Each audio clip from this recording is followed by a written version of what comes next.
Study Spain if you want to understand the next 10 years by Michael Krieger from October 2017 from the Liberty Blitzkrieg website. Some of you may be confused as to why a U.S. citizen living in Colorado has become so completely obsessed with what's going on in Spain. Bear with me, there's a method to my madness. I believe what's currently happening in Spain represents a crucial microcosm for what we see sweep across the entire planet over the next 10 years. Some of you will want to have a discussion about who's right and who's wrong in this particular affair, but that's beside the point. It doesn't matter which side you favor, what it matters is the Madrid Catalonia. It's an example of the forces of centralization, and it will argue at link with the forces of decentralization. Madrid represents the nation-state as we know it, with its leaders claiming Spain is forever indivisible according to the Constitution.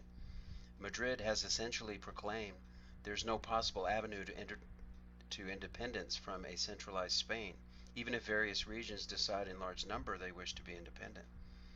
This sort of attitude will be seen as unacceptable and primitive by increasingly large numbers of humans in the years ahead. Catalonia should be seen as a canary in the coal mine. The forces of decentralization are rising, but entrenched centralized institutions and the bureaucrats running them will become increasingly terrified, panicked, and oppressive. As I've discussed, this isn't coming out of nowhere. Humanity's current established centralized institutions and nation-states have become clownishly corrupt, merely existing to protect and enrich the powerful connected, as opposed to benefiting the population at large. As such, legitimacy has been shattered and people have begun to demand a new way. Whether we see this with the rising popularity of Bitcoin or the UK decision to leave the EU, evidence is everywhere and we've already passed the point of no return. This is precisely why EU leaders are rallying around Madrid. They're scared to death and fear they might be next. They're probably right. Before we continue, I want to revisit something I pointed out in last week's post. Surprisingly, I'm quite optimistic about the future. Unfortunately, I don't think we'll see sufficient change in this regard without hardship. This hardship is likely to occur as the old paradigm becomes more authoritarian and paranoid as it lashes out in an attempt to solidify and expand control.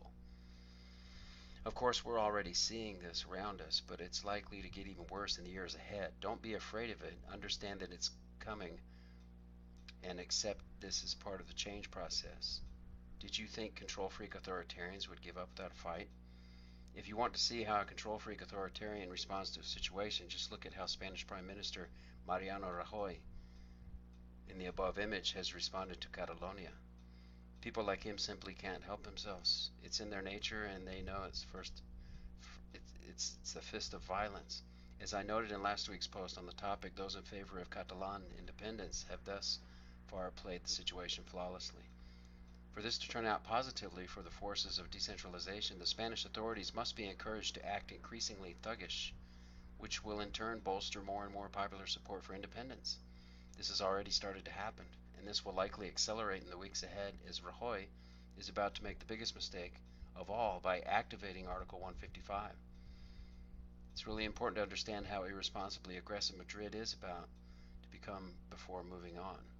Here's some background courtesy of Bloomberg. Rajoy on Saturday shocked many observers with plans to clear out the entire separatist administration in Barcelona and take control of key institutions including public media, regional police force, and the Mossos d'Esquadra, that's the police force.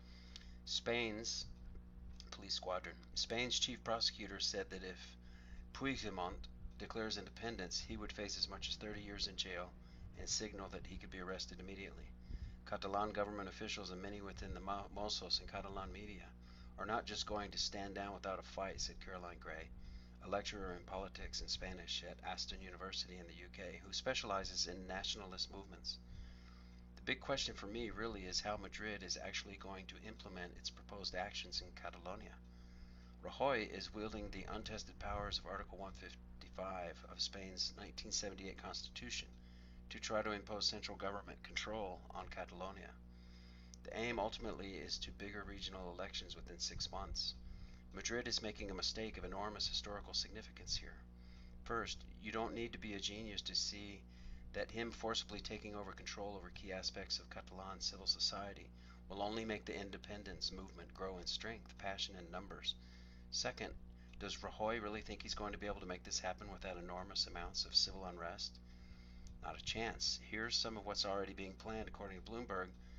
Catalan separatists are mobilizing a human shield to block efforts by the Spanish authorities to take control of the breakaway region as both sides prepare to escalate the political conflict. Groups will concentrate their activists around the regional government's headquarters in Barcelona's Gothic Quarter in nearby Parliament building, according to two people familiar with the plans, asking not to be identified by name. They expect Spanish police to use force to try and shut down the administration and will put their bodies on the line, said one person. We are calling for a peaceful and democratic defense of the institutions, said Luis Corominas, the leader of the main separatist group in the Catalan parliament, said at a press conference in Barcelona. Regional President Carles Puigdemont has called for similar action. The separatists have shown they can rally support. A crowd estimated by local police to be some 450,000 joined him to protest in central Barcelona after Rajoy announced his plans. CUP, a pro-secessionist party, therefore seceding from Spain, on Monday called for mass civil disobedience in Catalonia, Ara newspaper reported. The key dates this week will be on Thursday and Friday. Thursday is when Catalan Assembly is set to meet and prepare the response for Spain to take over the region by force. Friday is when Spain's National Senate will vote to implement direct rule. In my opinion, it would be a big mistake for the Catalan government to declare independence at this stage. Hold on, the date on this was October 23rd, so this is passed by a couple of weeks.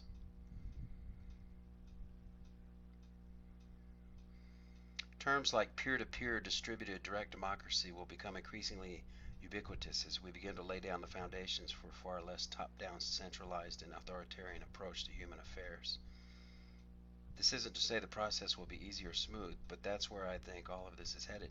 The struggle between Madrid and Catalonia represents a high-profile and early example of this struggle, and those of us who wish for a more decentralized world need to pay very close attention since many lessons can be learned from this historic crisis.